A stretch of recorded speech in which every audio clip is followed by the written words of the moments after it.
అనే friend hi అన్న. Hi ఎరా సిరా తాతావా? అరే అలాంటి అలవాటు లేదన్నా. తాగుదామన్నా. ఏ గమనుండ్రా చేతికి ఏమైందిరా?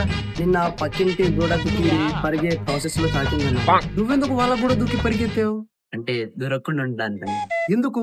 ఎందుకంటే వాళ్ళ పిల్లని లేకపోయినా కాబట్టి జనరల్ గా ఇలాంటి సిచ్యువేషన్ లో హెల్ప్ చేయడానికి ఒక బోకు ఫ్రెండ్ ఉండాలి. ఆ బోకు ఫ్రెండ్ నేనే అన్నయ్య. అవునన్నయ్య, వీడే అన్నయ్య. ఒరేయ్, నేను కాలేజీకి చదువుకోమని పంపిస్తే అది మానేసి ఇలాంటి బోకే చేయాలని చేసుకుంటూ కూర్చున్నావా? ఈ విషయం ఇట్లా తెలిస్తే ఏమవుతుందో తెలుసా? కాలేజీలో ఉన్నప్పుడు నువ్వు కూడా ఈ బోక్ పనులు చాలా చేసినావు అన్నయ్య. అన్ని తీసుకుని వచ్చారనమాట.